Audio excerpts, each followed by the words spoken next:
Squirrels are known for saving, but with the help of AARP, they won't be the only ones. From planning to budgeting, AARP is here to help you stretch your dollar further. So take on today and every day with AARP. Learn how at takeontoday.aarp. Great news! There's a quick way you can save money. Switch to Geico. Geico could help you get great coverage at a great price, and it only takes 15 minutes to see if you could save 15% or more on car insurance. Go to geico.com today and see how much you could save. That's my Chewbacca. I couldn't tell. Fantasy, you're in the 06010. And this is the definitive theme song to the show. Fantasy Focus. Welcome in to, for many reasons, a very special edition of the Fantasy Focus Football Podcast. It really is, and I just want to warn you right up top. You hear special edition, you think, oh, am I going to learn an important lesson by the end of this? And the answer is no. No, you won't learn anything. Your hopes that high. Huh? No, absolutely not. I don't want anyone to worry about, oh, am I going to have to learn an important lesson about like caring or sharing or, being kind. Make no mistake. It is a special episode, but don't worry about that. No lessons will be taught. In fact, if you get through this whole episode and you've learned something, we have not done our job. Well, now that expectations have been set, we can get right to it. So let's start with the part that is specific to today. Today is May the 4th. Special day here for everybody who loves Star Wars. This is posting on Monday. Okay, well, we're recording it on May the 4th. We can still own that, right? Yeah, of course. I guess we can, yeah. Because what happens if we're recording this and something over the weekend takes place and exactly. we're like, holy, whatever, I'm just making this up, but like, Kirk Cousins gets traded back to the Redskins. Thank you. That would make everything wacky. You're right. So we're taping this on May the 4th. May the 4th be with you. Star Wars Day, Field Yates. Yes, it is. And I just want to take a moment here to thank you because last year, Secret Squirrel and I on the Fantasy Show got visited. We got Stormtroopers, BB-8 came by, C-3PO came by as part of the whole promotion for The Last Jedi. And I took a number of pictures with various members of the Star Wars cast. And I wanted to post one to Instagram. And I went through all of them, Daniel, with Field Yates to get in, because he's my Instagram coach. He's my life coach. He's my consultant, and he's now my Instagram coach. At Matthew Berry TMR on the IG. That was a long-winded way of saying, follow me on Instagram and also Twitter and other forms of social media. It's funny, Field, because he tries to take a chapter from your book on life for how he dresses, how he does Instagram. 100%. He has dressed sharply recently. I'll give him that. It's not going to help. There's like a ceiling. You know how we talk about players, floor ceiling? Uh-huh. Yeah. You know what, Stefania? I get it. Ceiling, Field ceiling. I get not it. The same. Listen, Stefania, I get it. You've given up. You've this is as good as it's going to get for me. I've given up. I'm just throwing in the towel. But for me, I'm constantly trying to improve. I sit there and I say, you know what, young Field Yates, you have some traits, some qualities that I admire, that I'd like to emulate. Let me learn from you. Teach me, Obi-Wan. So you know what? That's right. You can go ahead. You can give up. Just go crawl in a corner and die there. But I just gave up on you. I'm just, not on me. What? I just try to give Matthew fatherly advice. But speaking of social media, we have some massive news. Like truly massive news. Big that news. is news no matter what day this podcast is released or what day you are listening to it. You guys know this. Over the past couple of years, we have done the show on video. You guys have seen clips all over the app. Perhaps you've caught them when you're reading an article on .com. Yep. Any number of places. Right. Starting the beginning of the 2018 NFL season, which for us is really the beginning of the preseason. Yeah, August at some point. We are taking the show live every single day to Twitter. That means that if you open up your Twitter app, or we can get you the proper URL at some point. We'll have plenty of that information when the time is right. You can go on there. You can watch us from start to finish. No live. Live. No mulligans. Tune in just to see what Matthew does. What could go wrong with Matthew? I mean, it will be super exciting because you'll get to, on day one, you'll see the three of us, and you'll see me in front of a microphone live with no net for like a full hour. And then on day two, you can tune in to see who replaces me. Right, exactly. What we were planning on. I'm really worried about this because I have so many cuts in the database like this one. When it comes to nipples, I'm your dude. Right? I'm just worried that stuff like that is going to be live for everyone to see. It'll be fine. It'll be absolutely fine. Look, Mike Clay is waiting in the wings. He's done a nice job. You notice that? Listen. He has some great content online. And Mike is family friendly. Mike is Disney safe. Like, he'll be fine. So, we really should put an over under on when I get, Halloween. Halloween done. Halloween. It's been set. By the way, I will take the under there. But important to note, by the way, just as long as we're talking about followers and following, at Fantasy Focus. So if you go to Twitter and follow at Fantasy Focus, that is the official handle, the verified handle of the 06010. So in terms of being able to follow the show, being able to see clips and be able to watch the show live, watch me screw up, watch my career literally go down the tubes. And by the way, interact with us. Yes. Be able, that's the coolest part to me is, it's hard. Back in the day, we used to do emails. Remember when email was a thing? Mail time! Now it's going to be like you can ask questions right away and you can be integrated with the show. You will actually get to see me block somebody in real time. It'll be very exciting. Dikembe Mutombo SWAT on a podcast. By the way, I'm actually a bigger muter. We should have a Secret Squirrel. This is something to prepare for our Twitter debut. Kyle, you listening? Exactly. Thirsty Kyle, the real producer of the show. Secret Squirrel, too big a star.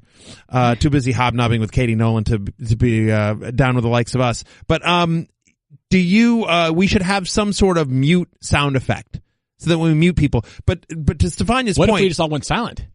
What? What if we all just went mute for like 3 seconds? No, but when somebody gives us guff, when somebody is impolite, when somebody doesn't add to the conversation. Understood. And we want to mute them.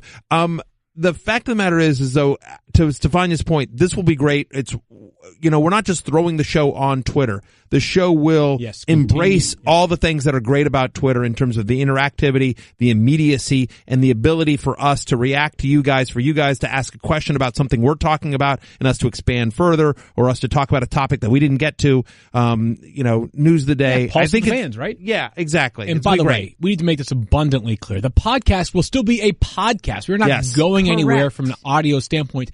And I think we are still going to cut video from the live podcast that will appear on the app and other places all over ESPN and the breadth of what we do here at ESPN. Oh, you'll be sick of us. You'll still have an opportunity to see us live in the flesh live at some point during the season. Yes, we're doing some live shows as well. Live shows will be taking place as well. But in the meantime, the most important thing you can do so that you don't miss anything is follow Fantasy Focus on Twitter. That's at Fantasy Focus on Twitter. Again, Matthew, live. What could possibly go wrong? Rewind. Fantasy news from the National Football League. This is the instant replay. All right, so we have just you're listening to this after I'm still getting used to this. We are recording it on Friday, but it's coming out on Monday. So if you're listening to this, by the way, this might be the last time. I don't know when the Twitter thing starts, but this might be one of, if not the last time, we're recording this podcast and it's being recorded that's not mulligans. live. Where I have a safety net. Yeah. Should I just go nuts? Should I just what the why not? Should I just there's one. I mean, shouldn't I just get them all on my system? Everybody knows you're going to talk about, Ted effing Ginn. Right. Cincinnati boners. Right. These things are, everybody's making a list already of the things that are going to challenge you. Yeah. And should I be considering starting Ted Frederick Ginn this year? It's no. I'm going to have to come up with stuff like that. Yeah. All right, let's move along because this was the conclusion of the ranking summit. And this was, and massive, massive props to Not Cool Keith, who was cool. It always is cool. Not cool Keith. Not Cool Keith. I mean, the planning literally is almost a year in the making. And coordinated by far our most expansive effort on the summit we've ever had. It was a 5-day procession. We had more people than ever. We were in the NFL studio. We had so much content, much of which will be available on ESPN Plus, which you should certainly subscribe to if you haven't already.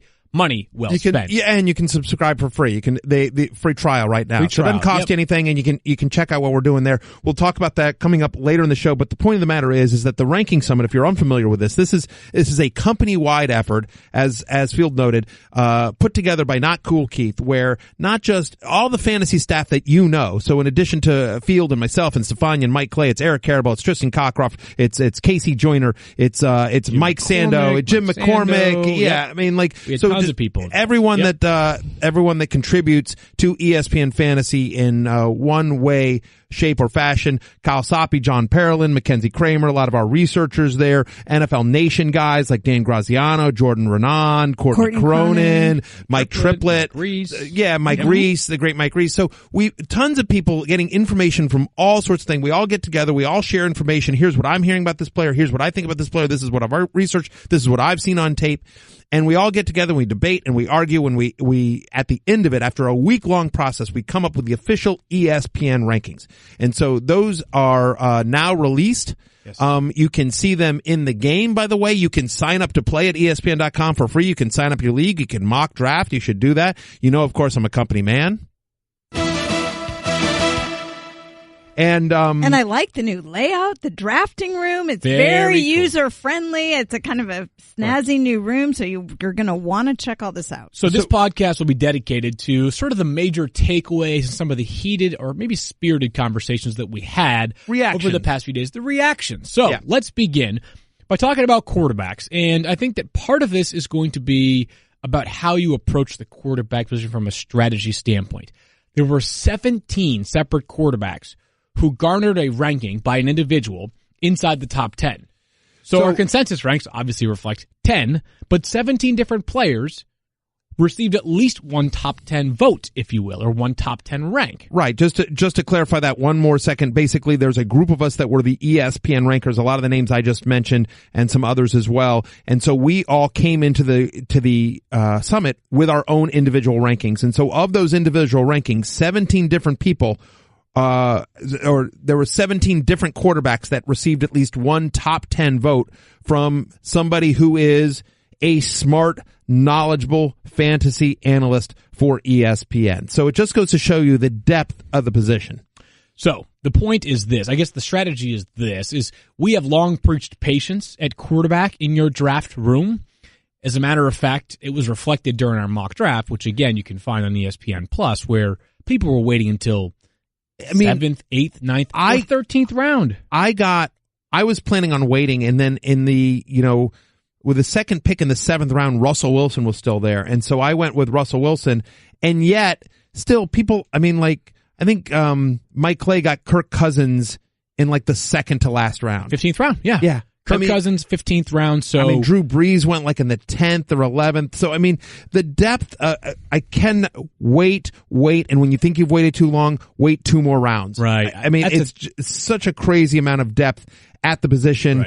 Right. Thirsty Kyle notes this. Last year, 27 different quarterbacks had a week with at least 25 points, and no one had more than 5 such weeks. Just to give you an idea of the depth. Right. So you can pick an elite level running back in the first 2 rounds, which, by the way, that will be a first rule that I would largely abide by. Now, obviously, things like scoring format and league size can change this, but I'm not taking a quarterback in the first 2 rounds. Oftentimes, I'm not taking one in the first 4. Or 4, so maybe the answer is 4 rounds for you. I might be tempted at the back end of the 3rd round if if this is a snake format and I got pick 16. I might be tempted by Aaron Rodgers at that point. But patience, patience, and patience. To further illustrate the point that you just made, over the past 2 seasons, the top 12 individual seasons in terms of total points have come from 12 different quarterbacks. This is not like Le'Veon Bell or David Johnson or, well, I guess not even David Johnson last year, Le'Veon Bell or Antonio Brown. Just because you draft one high, it is no guarantee that that player will finish at or near the top of his positional rankings. Quarterback is certainly an area to be patient on. I don't think anybody was more patient than Mike Clay and Eric Karabell during that draft that we did. Mike, as you mentioned, ended up with Kirk Cousins as his starter. And I want to say Eric Karabell ended up with like Phillip Rivers or Ben Roethlisberger maybe. It was somebody that like somebody good. You thought to yourself like somebody good. You're like that's totally in sufficient. In a 12-team league. Matthew Stafford might have been his pick. Yeah, Stafford. That which sounds again, right. Stafford I think is like 12th in the consensus rankings. So patience, and more patience on quarterbacks. One more strategy question on quarterbacks because this did come up, Matthew. How do you feel about 2 quarterbacks in one draft? Are you wasting a roster spot right away, or do you think there's some value there because we know there is some like quarterbacks do have some volatility. You take 2 dart throws and you might have a better chance of hitting a bullseye. I think it depends on what quarterback you have. I didn't take two quarterbacks because I have Russell Wilson. Right. Russell Wilson is starting for me every week, barring injury. And the 1 week he has a bye, I'll figure out somebody off the waiver wire. Having said that, if you had drafted Andrew Luck, I certainly understand saying you know what, let me get one of these guys. There's going to be a couple of guys that I think are sort of trendy. This year's Carson Wentz, this year's potential Deshaun Watson types. I think Pat Mahomes is a guy that you and I both like quite a bit. So if you wanted to grab one of those guys, because the people like that aren't necessarily going to be available. You'll find somebody on the waiver wire if, for example, you draft Andrew Luck and he's not ready to go at the start of the season. We're going to talk to Stefania about that in a second. But generally speaking, given the depth of the position, I can't imagine drafting two quarterbacks. Yeah, I like the idea, though. If you're going to take a Patrick Mahomes or a Mitch Trubisky, maybe you pair him with a Phillip Rivers, who's going to be available probably in round 13 or further down the draft board. Right. Let's get into some quarterbacks that generated some really good conversations over the past couple of days, and we'll start with Stefania's heart. Jimmy Garoppolo. Stefania, you have him inside the top 10, as Matthew and I do as well. Let's just go to you first because you have the pulse of this team, and this is, of course, your beloved 49ers. What are your expectations for Jimmy G in his first full year as a starter there? Well, I don't think there's any reason to think that he can't improve over what he did last year. Okay, I don't expect them to go undefeated as he did in the short time that he was on the field last year. But in terms of learning the offense, there's a nice article. It's actually just out this morning, so it'll certainly be there Monday, from Nick Wagner, who covers the 49ers for us, talking about how he and his teammates are finding open fields in the Bay Area to go practice because, of course, they can't practice at the team facility. And he was also speaking to the fact that he was only really given plans specific to the games he was playing as far as the offense. So until the offseason, he didn't even really get to examine the entire offense. So you're talking about looking at the offense. You're talking about added weapons around him, including Jerick McKinnon. You're talking about a better rapport with everybody who's going to catch passes from him, which he is working on right now, by the way, in these open fields. So I've seen enough to be encouraged. I don't see any reason it can't get better. The three of us are higher than him. He comes in at 10 in our consensus ranks field. All three of us have him inside our top 10. I have him at 8. You guys both have him at 9. We're all in on Jimmy GQ. Field, we can talk about this. And I've seen Matt Ryan discuss how much more comfortable he felt in Kyle Shanahan's offense in year 2 than he did in year 1. And I mean, Garoppolo just showed up in the middle of the season last year. Middle of the season, he starts just 5 games. Obviously, that was prompted by C.J. Beathard's injury. Yep. I wonder, though, just how much a couple extra touchdowns might have influenced the way that people rank Jimmy Garoppolo. Let's say that passing touchdown number was 8 as opposed to 6, because he went 6 touchdowns, 5 interceptions last year. And based off how many red zone trips they made and how many field goals they settled for, it's totally conceivable he could have had just 2 more touchdown passes. People might be saying, Jimmy needs to be in the top 5. He needs to be, he's a must start this year. I really believe in the player. I really believe in the offensive system. And to Stefania's point earlier, you've got healthier players back. Think about the weapons he was throwing to at the end of last season.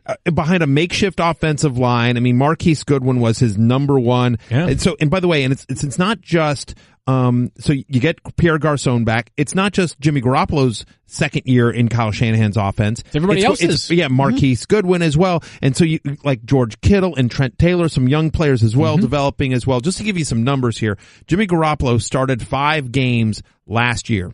In those 5 games, he was 6th in the end over those 5 games. And again, it's all small sample size, but just to give you the potential of this kid. 6th in completions. He was tied for 4th in passing attempts. He was 3rd in passing yards. This is in the NFL. Yep. He was 8th in fantasy points. He finished as a top 9 fantasy quarterback just once in his 5 starts. Again, you mentioned the 6 passing touchdowns. They're tied for 15th again, but that's a little fluky. We don't think he's going to not throw touchdown passes. Given how good Garoppolo was, for me, sky's the limit. And I also think, by the way, given how deep quarterback is, we've just talked about it, I think it's okay to take a gamble on, take a flight, because if Garoppolo doesn't work out, or I feel the same way about Andrew Luck. I have Andrew Luck inside my top 10, which I understand there's lots of concerns about him. We'll get there, or Wentz or Watson, right? It's because if it doesn't work out, I feel confident I will be able to go to the waiver wire and find a viable replacement. Let's get to Patrick Mahomes next, who might be one of those quarterbacks that also files under take him and take him with somebody else. Mahomes checks in the consensus ranks at 16. Stefania has him at 14. Matthew, 16. Me at 17. He's got a single start in his career, and in that single start, it was pretty impressive. 284 yards, on 22 of 35 passing against the Broncos. I get it. It was I would say, somewhat diluted Broncos defense in week 17 of last season. 0 touchdowns, 1 interception for Patrick Mahomes. Just put this out there. The Chiefs did not trade Alex Smith away to the Redskins because they were ready to reboot this franchise and rebuild it. They did it because they have the utmost confidence in Patrick Mahomes stepping in and actually making the offense more explosive. This feels like a team, and it's been a narrative I've seen all over sort of football Twitter and other places, that like the Chiefs could be run and gun this year, score a ton of points, probably give up a ton of points, but be fun as heck for fantasy purposes. Patrick Mahomes has a cannon for an arm. When he was at Texas Tech, his average completion went for 13 yards. NFL average last year 11. And listen, it's Texas Tech and they have a spread offense and it's college, sure, and I get it. But the fact of the matter is like, there was and I retweeted this too. There was a from his pro day, like he threw from his knees. You know what I mean? Like to the end zone. Like from the 20-yard line, he hit the opposite scoreboard on the fly. Like when we say he's got a cannon for an arm, you just have no idea. Last year, Kansas City Chiefs receivers had the 3rd most yards after catch in the NFL. We know what Tyreek Hill can do. We know how good Travis Kelce is as a tight end in yards after the catch. And oh, by the way, they just added Sammy Watkins. Yeah, really fun offense this year. And Patrick Mahomes, under one of the best quarterback tutors in the NFL, and Andy Reid. He is my answer to the question, who is this year's Carson Wentz? Who is this year's Deshaun Watson? Young quarterback that vaults into fantasy stardom. To me, I think he has the best shot. There's other guys as well. You could make the case for Mariota. You could make the case for Mitch Trubisky. You could make the case for Jameis Winston as kind of a post-type sleeper. But give me Patrick Mahomes. Just so right now, based on what we know, what we've seen or haven't seen yet, week 1 or tomorrow, would you be comfortable putting Patrick Mahomes into your lineup? In a 12-team league, yeah, I think so. I wouldn't feel great about it, but, I think he's probably a better DFS play. But I certainly... Nice best ball league to play too. Yeah, absolutely best ball league. Certainly somebody that, if you're looking outside the top 10 for a guy with a lot of upside, I think we all agree Patrick Mahomes is it. All right, one more here on the quarterback front. Again, we'll discuss injured quarterbacks later, but Dak Prescott was particularly hot button in the quarterback rankings. The consensus was 14. I have him all the way up at 7. Matthew, you've got him at 18, and Stefania at 17. So I'll let you guys have the floor to paint the anti-Dak case. And as we know, recently they cut Dez Bryant, and then more recently, Jason Witten became one of our teammates. No promises that Witten will appear on the podcast, although that'd be sweet if we could pull that one off, Daniel. So he's not even listening to you. He's already tuned out. He's busy emailing Bill Barnwell. Into the podcast. Right, exactly. All right, Matthew or Stefania, go for it. Well, I just ladies first. Well, I mean, for me, it was really the uncertainty issue around this lack of players to throw to. Not that Dez Bryant was uber productive, but Dez Bryant was available as a target. Jason Witten was there for consistency, and certainly Jason Witten saw an increase in his volume with Dak Prescott under center. So, I just the uncertainty. Obviously, when Zeke was playing, that made a big difference for their offense. But we saw amazing things out of Dak Prescott his first year. A lot different the second year. I don't really know what the third year shows me. Matthew, anything you want to add to that? Well, I think it's a couple of different things. So you mentioned no Dez Bryant, no Jason Witten, and wherever they are in their respective careers, the fact of the matter is those are losses for Dak Prescott and that passing offense. I think this side of Buffalo, you could argue the Cowboys have the worst receiving options in the NFL. And in fact, you could, I think Kelvin Benjamin on the Bills is better than anyone that's currently on the Cowboys. Like, all due respect to friend of the podcast, Alan Hearns, and Cole Beasley and Terrence Williams, like that's an ugly receiving core in the NFL. It's also pace of play, right? They're one of the slower teams in the NFL. So it's not a team that's going to score a lot of points. He doesn't have a lot of weapons in the passing game. He really struggled last year when Tyron Smith was out. He really struggled last year when Ezekiel Elliott was out. Right. Both of them are back. That's good.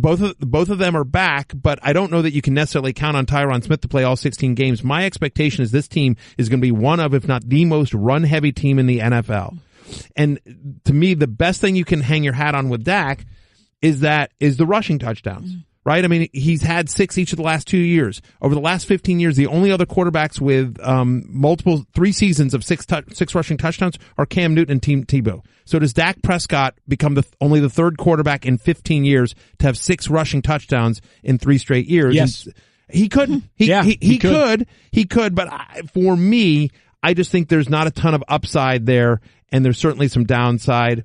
Wow, I think there's a ton of upside because he was bad last year on the field. Bad. And he was quarterback 11.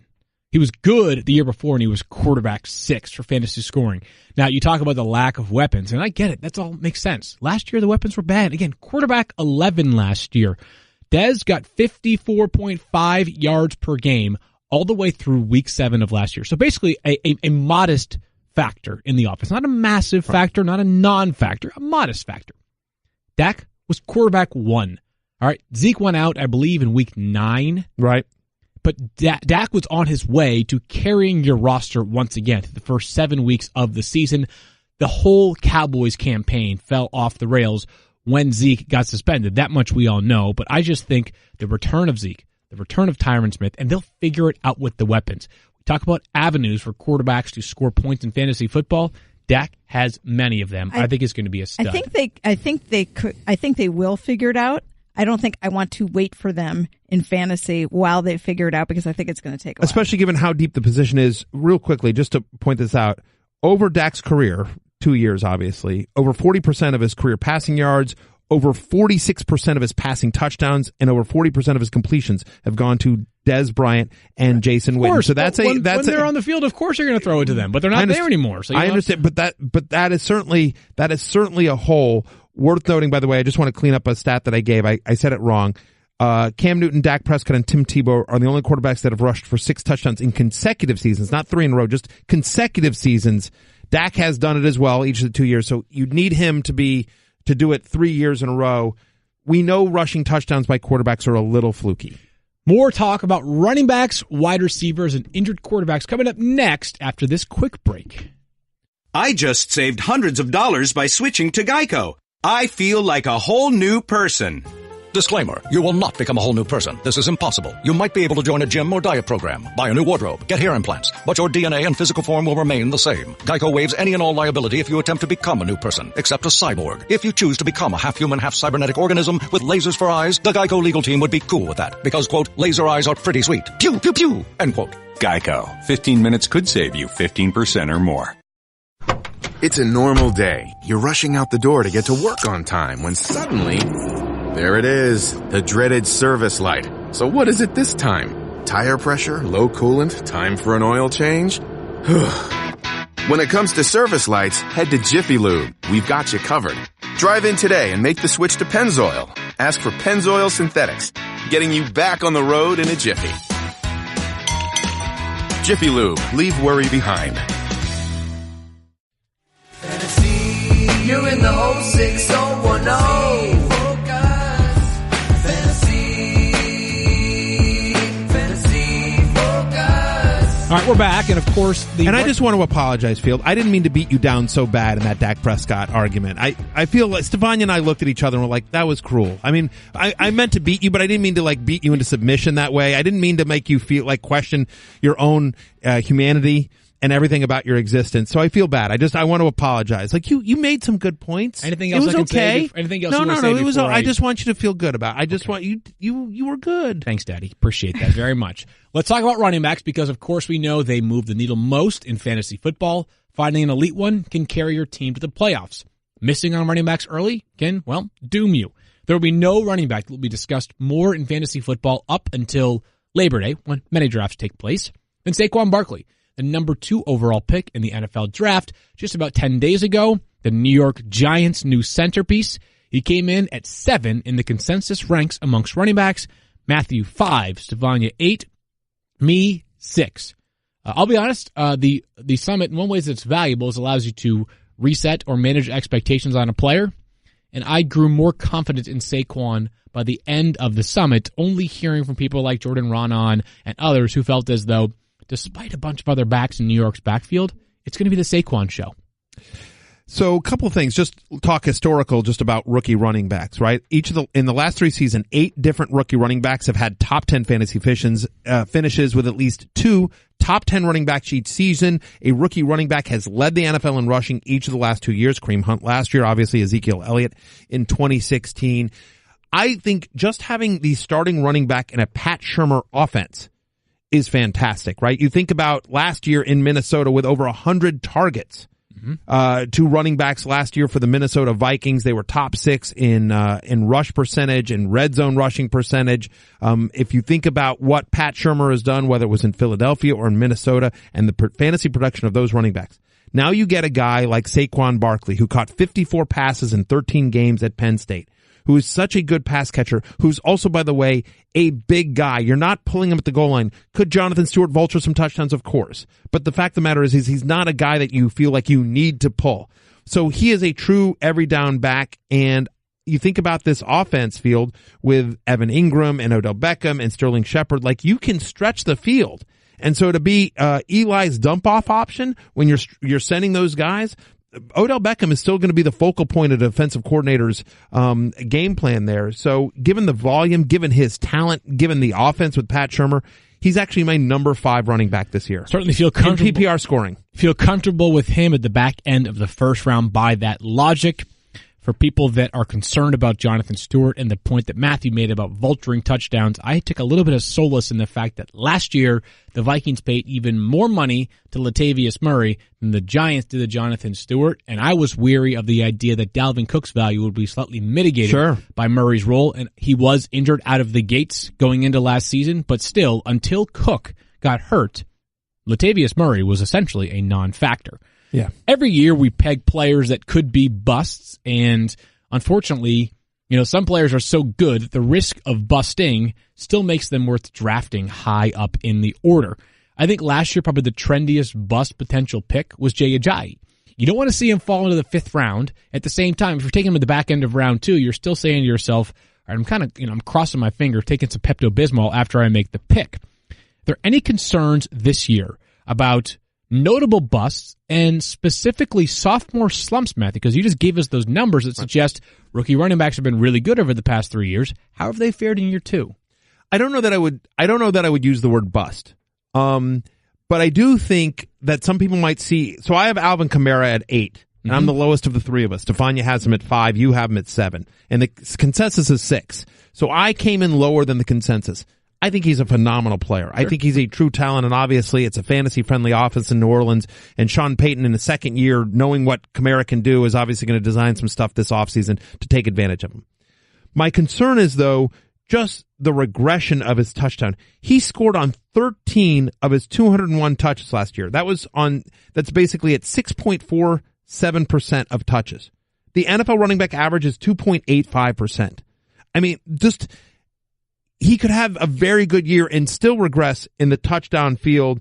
When you think about Mike Clay does his OTD, he has his OTD stat, which is touchdowns. Yeah, it's basically how many touchdowns history suggests a league average player should have scored based on where those touches come on the field. Obviously, the closer you get to touch the ball, the more likely it is you'll get into the end zone. So, just to give you an idea, Alvin Kamara's OTD last year in terms of what he should have scored by league average was basically equal to that of Isaiah Crowell. He scored 11 more touchdowns than Isaiah Crowell last year. I'm not saying Alvin Kamara is Isaiah Crowell. He's a much better player. But the fact of the matter is I think it would not surprise me if there was some regression to Alvin Kamara's touchdowns. Mark Ingram is still there. And frankly, we talked about this with Drew Brees. We don't think he throws just 23 touchdowns again, or at least I don't. I think that was a little fluky as well. I think you see Drew Brees get up into the high 20s in terms of touchdowns. So I would not call him a bust, but that's why I'm slightly lower on Alvin Kamara than the consensus, because I do think there's some touchdown regression coming. Yeah, my hope on Alvin Kamara is that the role expands in total. That's exactly where I was going with this. That they had a pretty even split there, and I think once they discovered, and you're kind of seeing as the season progresses what they have in Kamara, and I think the shift is going to be there, and he's going to touch the ball more. So I think the opportunity is going to continue. For those that might wonder, across the board, we all had Alvin Kamara, as in I think almost the entire rankings group, ahead of Mark Ingram. Yeah, if you finish with either one of them, you're in a very good spot. We may discuss the Saints backfield as a whole a little bit later on in the show. Other running backs that enter their sophomore season include Leonard Fournette, Christian McCaffrey, and Dalvin Cook. The latter two are sort of interesting. Let's go to Dalvin Cook first. Stefania, as I have referenced on a couple of occasions during the summit, you said early on, it's one thing to be injured, but it's important to be mindful of the timing of the injury. Based off a week 6 injury for Dalvin Cook, do you feel comfortable positing that he should be ready for week 1 of next season?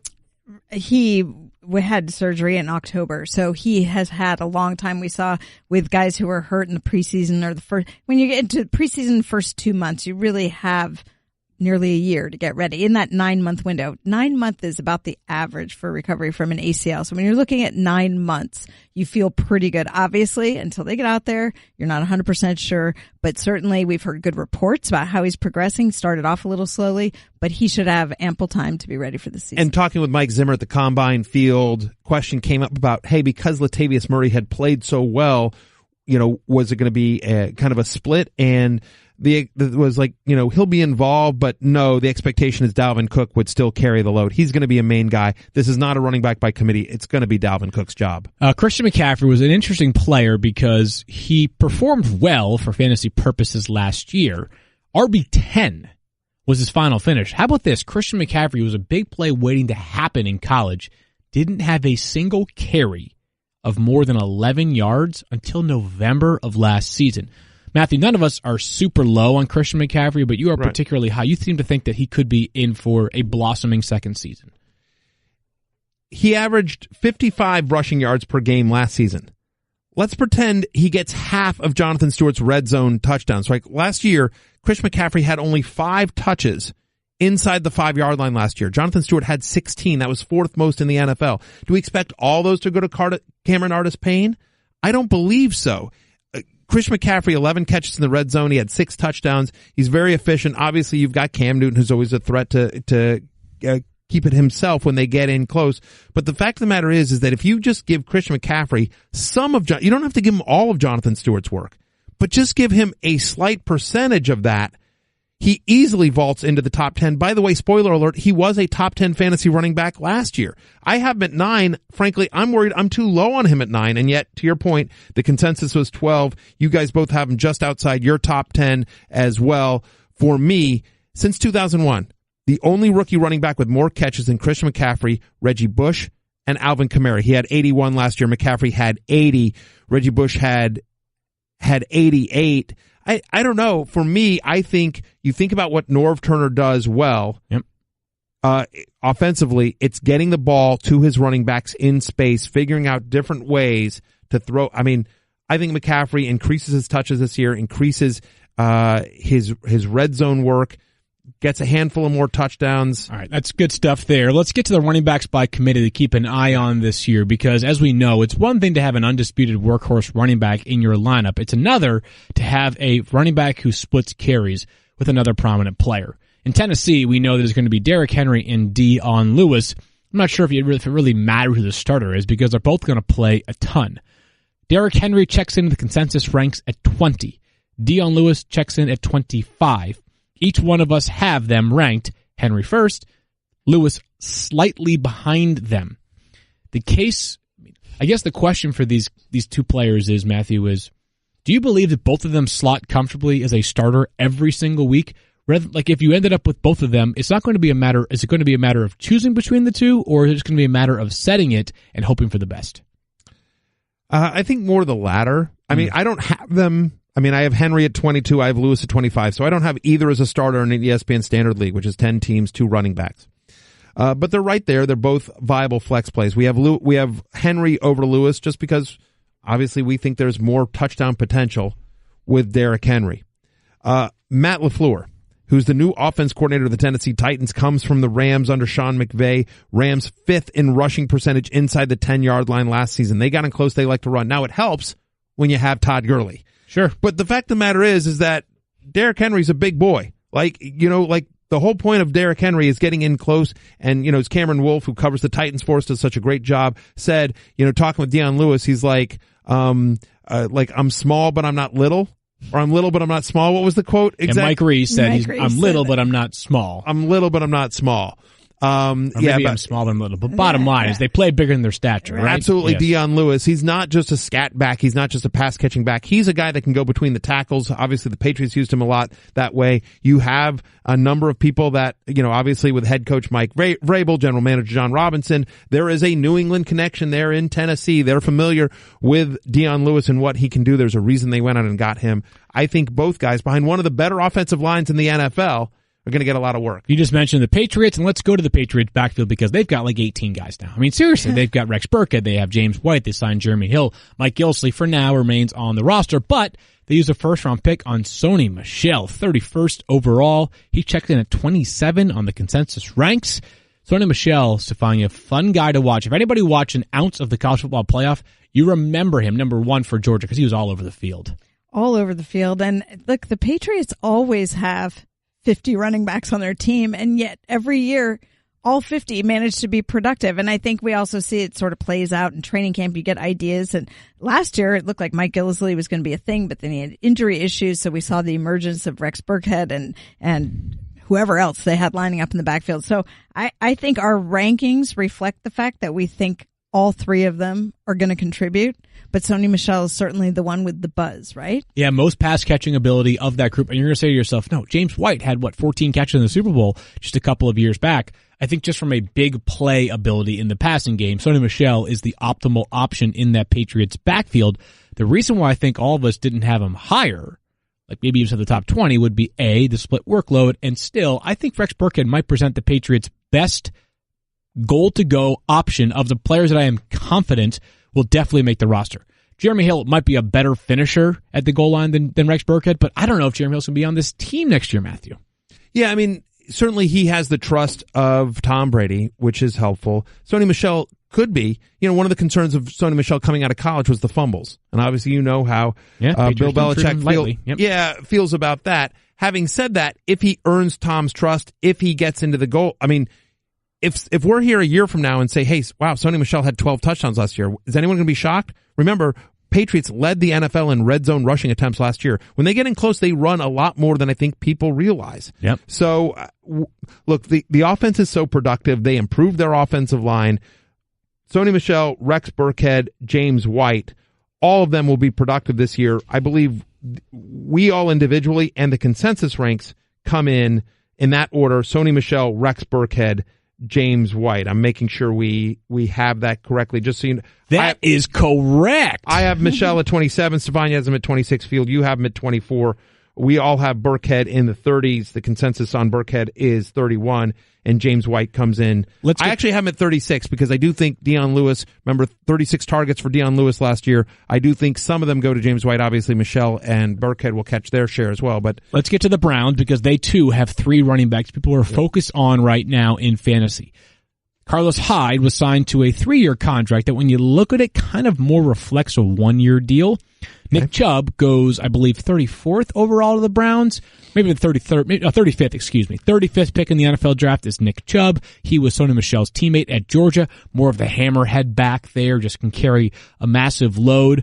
And then finally, Duke Johnson enters the final year of his contract, but a player that we know what he means to that Cleveland offense. This one's a little bit more interesting. We have some volatility in our rankings. The only player that the three of us see in a very comparable vein here is Carlos Hyde, as in we all feel like maybe he's not going to be a player you can trust in your lineup. We've got him at 44, 40, and 44 respectively. Yeah, and it's interesting because the consensus on Carlos Hyde, when you're going to look at the ESPN ranks, the consensus has him at 34, ranked ahead of Nick Chubb. So the consensus ranks on Carlos Hyde was 34, Nick Chubb at 36, and Duke Johnson at 28. So the overall staff feels like Duke Johnson, then Carlos Hyde, then Nick Chubb. In terms of us, we all ranked Chubb ahead of Hyde. And to be honest, we'll get into Duke Johnson. Stefania's highest on Duke Johnson. I'm highest on Chubb. My concern on Carlos Hyde, not just the injuries, but using that draft pick.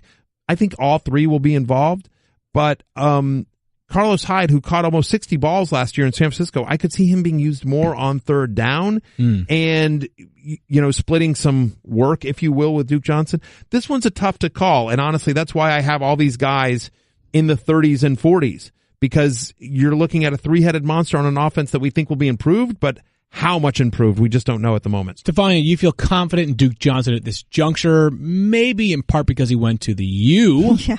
Or because he's a talented pass catcher in PPR scoring. Well, it's all of those things, and the fact that he's played every single game. He's been available for Cleveland. He is a guy who will stay on the field, and I think as the one guy who knows the system, has been there, I think he's far in front of the others in terms of his role, and that they will then have to catch up and displace him. I think training camp is going to show us a lot. When Carlos Hyde first came in, I thought he had a much better chance to be a regular contributor than they drafted Chubb, and I was like, well, Carlos Hyde may be more insurance and it'll be interesting to see how they use them, but it made me lose my confidence in him. To me, Duke Johnson's at the top. Chubb may ultimately surpass him, but we've seen them struggle with how to rotate the running backs in Cleveland before. Yeah. So I'm not sure that I'm telling you confidently this is how I see it going forward, but I think Duke Johnson, as of right now, has the best chance to be the lead back. You could certainly see like some two-back sets, and then Duke Johnson, spreads out onto the line. Obviously, they used him some at slot receiver last year field.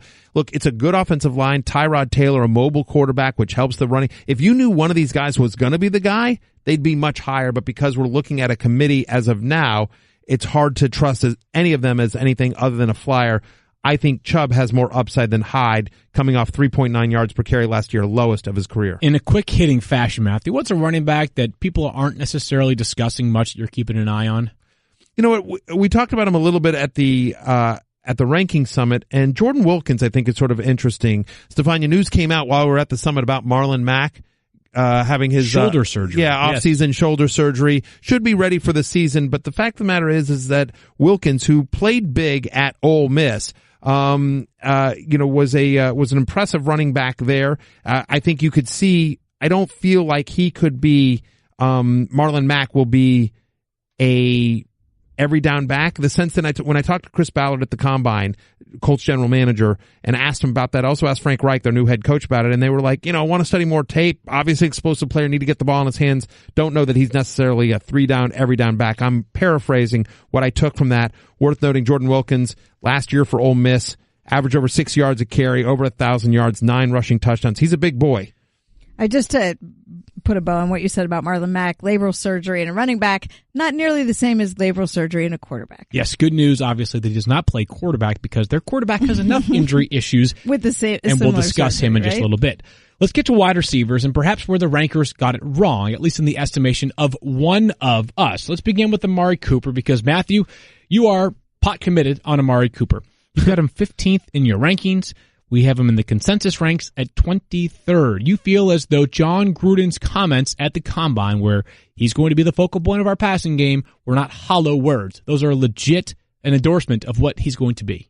Yeah, I mean, and by the way, I don't think it's a crazy statement by John Gruden. When you look around and you sit here's Jordy Nelson, and we'll see if I'm wrong, but from the eye test last year, it doesn't feel like Jordy Nelson is what he was early in his career. I feel like he's lost a step. Martavis Bryant, it's an interesting move for them. I think it's worth a flyer, but certainly don't know what you're going to get out of him. So Amari Cooper, who's just 2 years removed, he was the 13th best wide receiver in fantasy in 2016. Obviously a brutal year last year, but no Michael Crabtree. He's the one that has the most familiarity and connection with Derek Carr in his career. When he has gotten 8 or more targets, he averages 18 fantasy points a game. I just think the volume is going to be there. I think he's the most talented wide receiver left on the team. We know he's got the confidence of his head coach. He's got a connection with the quarterback there. And when you get into the rankings and you start getting into that 15 to 25 range, there's a lot of question marks there in terms of guys coming off of injuries or in different situations or questionable quarterback play. So yeah, give me some Amari Cooper. I have him at 15. The consensus was 23. I think he's a rock solid wide receiver 2 this year. Yeah, I think the question I have with Amari Cooper is, first of all, like some of the things that didn't go right for him last year were just sort of like they were a little bit alarming, right? Right. Like just bad, poor drops, like throws that were right there in the breadbasket. He just completely drops and whiffs on them. And just, this is a player that on athletic ability and football skills alone should be dominating cornerbacks routinely. And it just didn't happen last year. And maybe it was confidence that was shattered. Maybe it was because the team was playing poorly.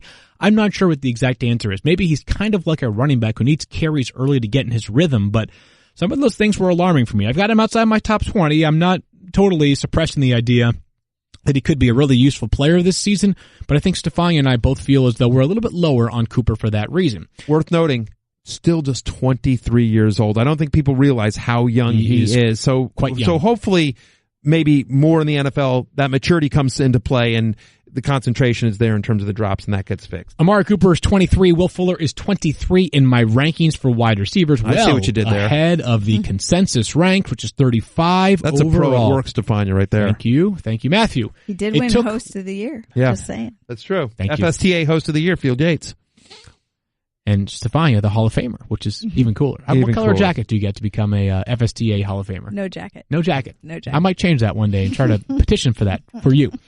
It took Will Fuller 28 catches to get 423 yards and 7 touchdowns last season. I know what you're going to say. There's no way he keeps catching 25% of his passes for touchdowns. Yes. I'm with you on that. But he also played with, besides those 5 games with Deshaun Watson, incredibly bad quarterback play. And he was banged up last year. Right. So. He broke his collarbone. He missed a period of time. And I will say this. What you saw when he came back from that, he was not afraid to go up in the air and get it and land right on. I mean, he is a tough physical player who will make plays in the end zone. I think that's why he was such a huge target. I believe he can get there. I was just not confident that it would be that consistent, because the sample size was small. That's going to be the key for him. He is going to be, in some ways, the comparable is Martavis Bryant, right? You know, when he plays really big and really well, he's going to win you your week. But when he doesn't, you're going to say to yourself, why did I start this guy? I'm banking on Deshaun Watson's health, progression, and the idea that this offense finally gels in a way that we've seen in flashes, but comes together in totality this season. Care to rebut? No, Will Fuller is a talented player. There's no question about it. I remember talking to Bill O'Brien about him, and one of the things he talked about Fuller was, how good of a route runner he was. Is that people just see him as this deep threat, but the fact of the matter is that he was a really good, polished football player for where he was at this stage in his NFL career. The question is regression for me, and obviously health, which he has struggled with. So, but there's no question. There's tons of upside there with Will Fuller, especially assuming Deshaun Watson is healthy. Time for our every 15 minutes dose of 49ers talk with Marquise Goodwin. Stefania, you've got him 30th. Actually, where I have him as well. Consensus ranks are 43rd. You believe that small Jimmy G-related sample size is no fluke, that he is going to be that player and maybe more this season. I get it that, it's hard to imagine that he accounts for nearly 25% of the catches that he did when Jimmy Garoppolo was throwing, but look at how he flourished under him. And actually, I take that back to the preseason, because in the preseason, there was chatter at 49ers camp that Kyle Shanahan was going to use Marquise Goodwin differently. Right. That's the chatter. It was chatter. But you know what? Sometimes you hear things and they don't pan out, but the idea was they did try to use him differently, not just this long speed guy. Deep threat like they did in Buffalo. And so, but it just didn't work out because you didn't have great quarterback situation there. I think what you saw is the potential for what can be. And let me just give you a couple of stats. And he had some injury issues before in Buffalo, but in 2016, when he played 15 games, 29 catches for 431 yards. Go to last year, 56 catches, 962 yards, 14th in the league in first downs. Quarterbacks love receivers who get them first downs. So I think there's a lot of reason to be high on him. Even with Pierre Garçon coming back, I think that's a lot of short underneath passes. I like Marquise Goodwin. To your point, I will say that Kyle Shanahan at the combine talked about the fact that Goodwin had sort of been typecast as this deep threat. And he said they were excited to sort of show that they knew that he could do so much more, that he could do the underneath stuff, that he had a much more complete route tree, and that they expected even more of him this year, that he would be a bigger part of the offense. My only concern is Pierre Garçon, Trent Taylor, George Kittle, Jerick McKinnon out of the out of the backfield, I should say. Garoppolo coming out of that Patriot system where you spread the ball around. Does he get the kind of volume that he got last year? I apologize if this was said. I was speaking to Daniel off mic for a second, but I did like the fact that they gave him a new contract this offseason. Mm-hmm. This was a player who was signed last year in free agency, and they said after 1 year, you deserve more. That's how much they covet Marquise Goodwin. Has that ever happened to you? It hasn't happened to me. No. ESPN always comes back to me and says, after looking at your work for the year, you owe us some more money. It's always, and I'm like, I've already paid you. And they're like, well, you need more. We've put up with a lot. So, always, me. You start paying that money to me instead. I should. Stefania and I would take it off your hands, right? We'll help you out. You know, and a couple more dinners, perhaps, Field. Don't you think? ESPN might not want me around anymore. What are you going to do? Let's talk to just a couple in quick hitting fashion. Wide receivers that perhaps were a little bit too low on or could exceed expectations. Let's begin with Corey Davis. I felt like every week last year I was saying, pick him up in your waiver wire. Every week I'm saying he's going to eventually break out. It happened in the playoffs. Like, not like the fantasy playoffs, like the real life NFL playoffs. Sure. So a day late and a dollar short. You buying it this year though, Matthew? Yeah, but you see that potential, right? 9 catches on 15 targets, 98 yards, 2 touchdowns in their 2 playoff games. At a time when Marcus Mariota, let's face it, was not playing well. All last year was sort of a lost year for Mariota. We expect improvement from Mariota. Nowhere to go but up, frankly, for him. And I believe Corey Davis, who comes in the season healthy, he missed so much time last year, which is so crucial as a rookie with that hamstring injury. For me, a guy that just has a world of talent, big and fast, number 1 target on what I expect to be a pretty good offense there in Tennessee. Yeah, Corey Davis comes in at 33 for me. The consensus is 34. You guys are a little bit lower on him as well. I can understand sort of I need to see it on the field, but I do think Corey Davis will be a popular sleeper this year, and rightfully so. Not to throw salt in Matthew's wounds, but I want to see Marcus Mariota get back on track because I have made legitimate concerns. He was brutal last year. There's no question. Legitimate concerns. We'll see what Matt LaFleur, their talented offensive coordinator, can work up with Mariota. One more here is Sammy Watkins. I've got him highest. I've got him inside my top 30. He's outside of the 30s in the outside top 30 in the consensus ranks.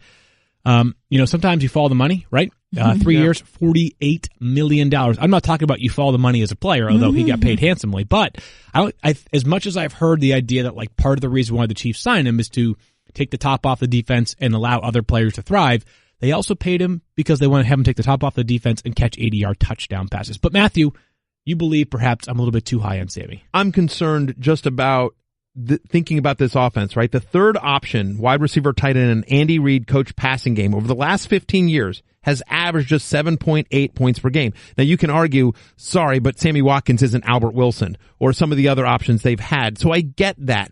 There's certainly a lot of talent there. But when you think about Travis Kelce, Tyreek Hill, Kareem Hunt, they're all going to demand their touches. So at best, he, to me, at the moment, is the 4th option on that offense in terms of touching the ball. He's on his 3rd team in 3 years. He is an injury risk throughout his career. Look, will he have like 4 awesome games next year for the Chiefs? You bet. But do I think he's going to be a consistent guy that you can feel confident starting week in, week out? I don't. I think best ball, you bet. Certain weeks where you think the matchup is right in DFS, no problem. You want to take a flyer on him late? I have no issue with that as well. But to have him inside the top 30, for me, feels a little rich. All right, fair enough. And we hope he stays healthy, which we know has, in some ways, defined his career.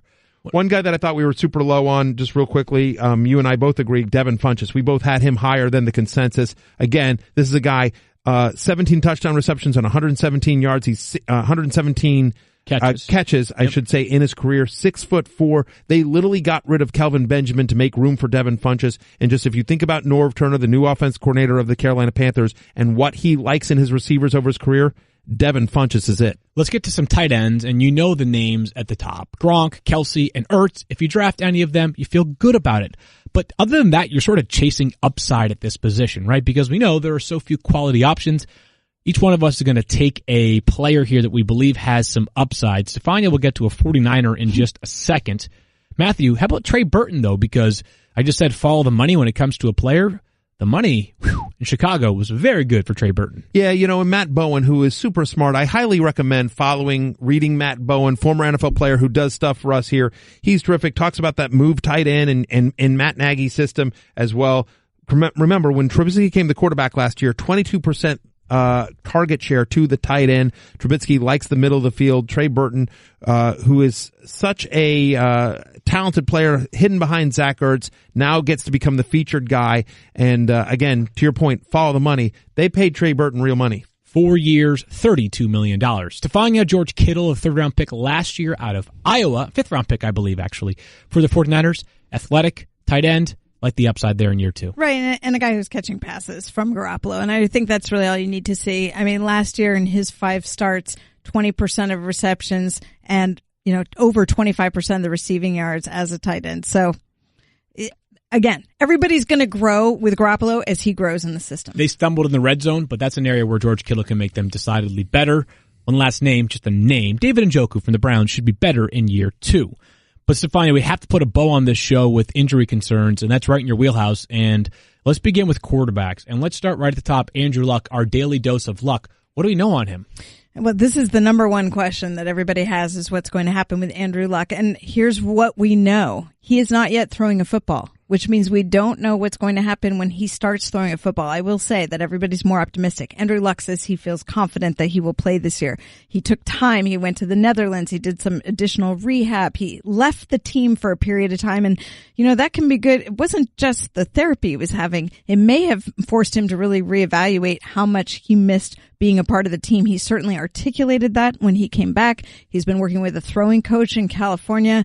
The weighted balls and things that he's using right now would reflect that his shoulder is structurally just fine. But sometimes you just have to get back in there and throw. We will believe it when we see it. And I think that apprehension is reflected in our rankings. But as of right now, everyone expects that he will start the season. That's good news right there. The only one thing I want to add, and I did say this at the summit, is that he won't have played football competitively in 2 years. So my concern for fantasy purposes would be, let's assume that he's ready when the season starts. Does it take him time to acclimate to being in a game situation, just timing-wise, awareness-wise, and do you hurt, if you will, in fantasy scoring as a result? And I think those concerns or questions is why he came in at number 9 in the consensus. We're all a little bit more pessimistic. I have him at 10, Stefania, you at 12, Field at 11. We all know his talent, and he's a top 4 fantasy quarterback if healthy, but I think potentially that rust and concerns about re-injury is why he moves down towards the end of the first top 10 at quarterback. Bottom line, we talked about the idea of drafting 2 quarterbacks. If Andrew Luck's one of your quarterbacks, you have to draft the second one. There's no way I would feel comfortable going into a league with just Luck to begin the season. Carson Wentz, Stefania, missed weeks 15 through 17, plus, of course, the Eagles' amazing Super Bowl run last year. Do we have confidence, 100% confidence, he'll be ready to start the season? I don't. I think it's reasonable that he could be ready. I also think it's reasonable that he may be delayed to start the season. And if you're drafting Carson Wentz, I think you should pick up Nick Foles if that's what you would like to do, because you cannot say with 100% certainty that he will be ready.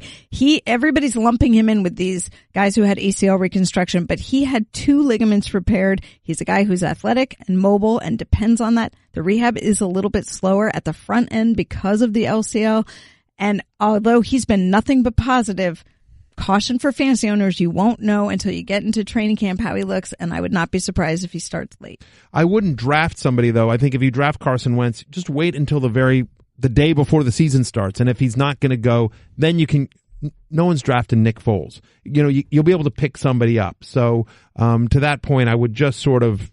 I'd rather use the other roster spot on somebody that could turn into somebody. I didn't necessarily mean draft. I meant you might have to just grab Nick Foles to have somebody to plug in at the start of the year. Deshaun Watson has quarterback 1 upside, bottom line. But, Stefania, he also is coming off an ACL tear suffered in practice, of all places. He is. And he's kind of right at that timeline we were talking about. The first week of November is when he injured his. But again, a clean ACL surgery, meaning nothing else. The advantage he has, he's recovered from one in his opposite knee. He came back the following year when he was at Clemson, had an undefeated season, obviously came back and won a national championship the following year. He's been through it before. So from a mental framework, knows the expectations, and I think that helped him through this process.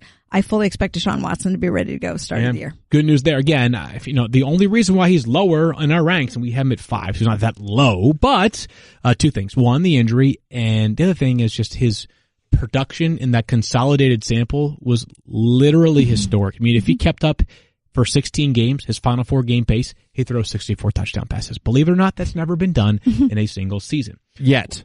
Not yet. Not yet. The year is young. Stefania, last one here. So many question marks about Odell Beckham Jr. as it pertains to his contract.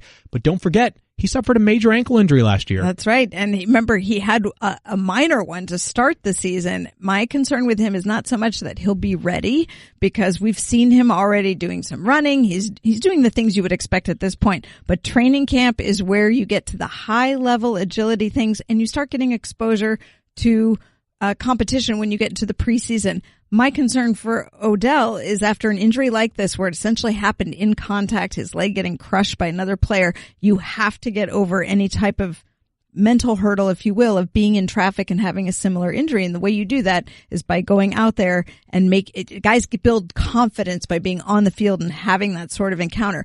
If his contract situation prevents him from participating in those things, then I'd be a little more concerned about what's he like when he first gets on the field.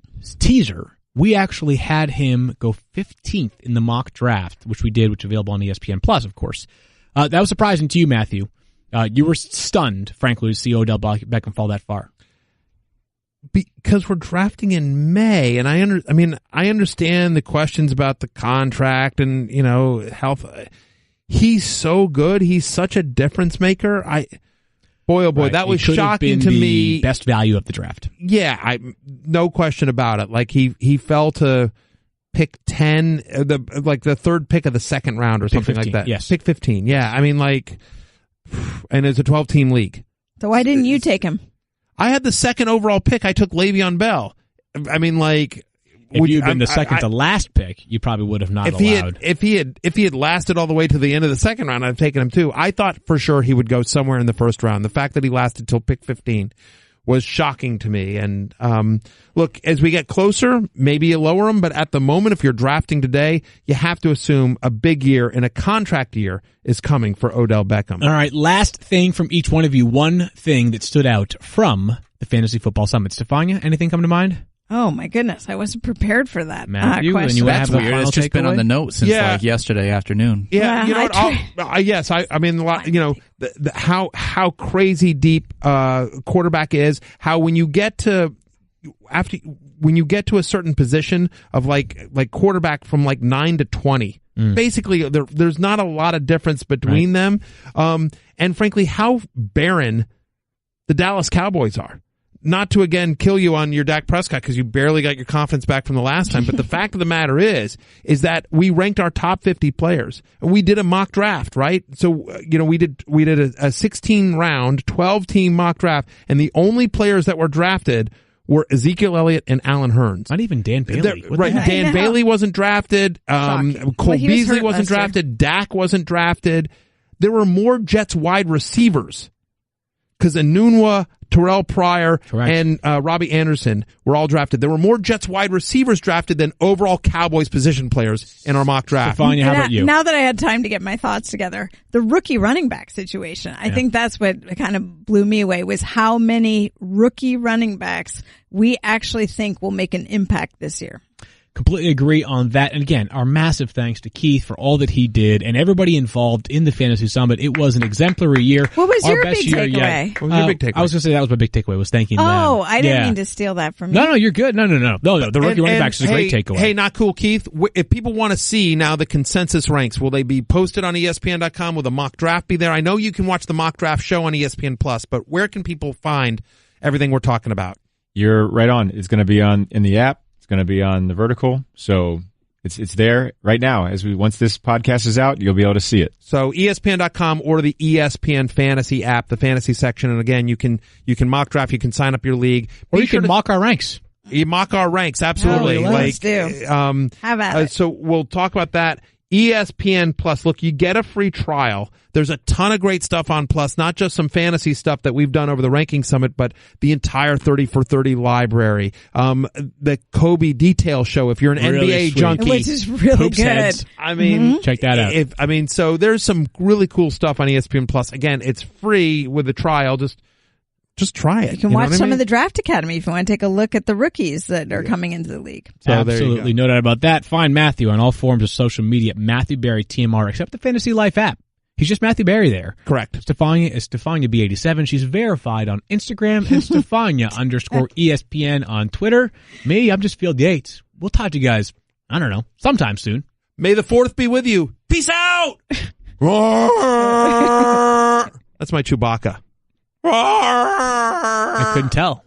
The second one was worse than the first, I feel like. You can do a good Chewbacca, right? Daniel, go ahead. No, I can't.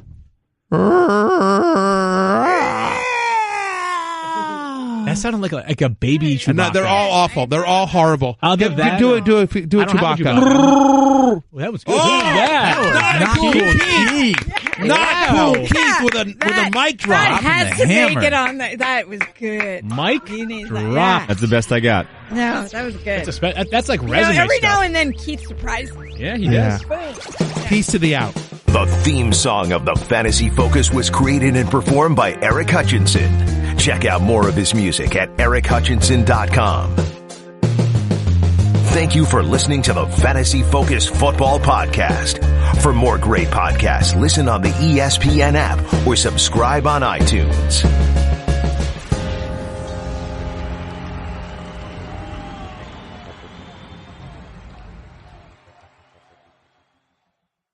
I just saved hundreds of dollars by switching to Geico. I feel like a whole new person.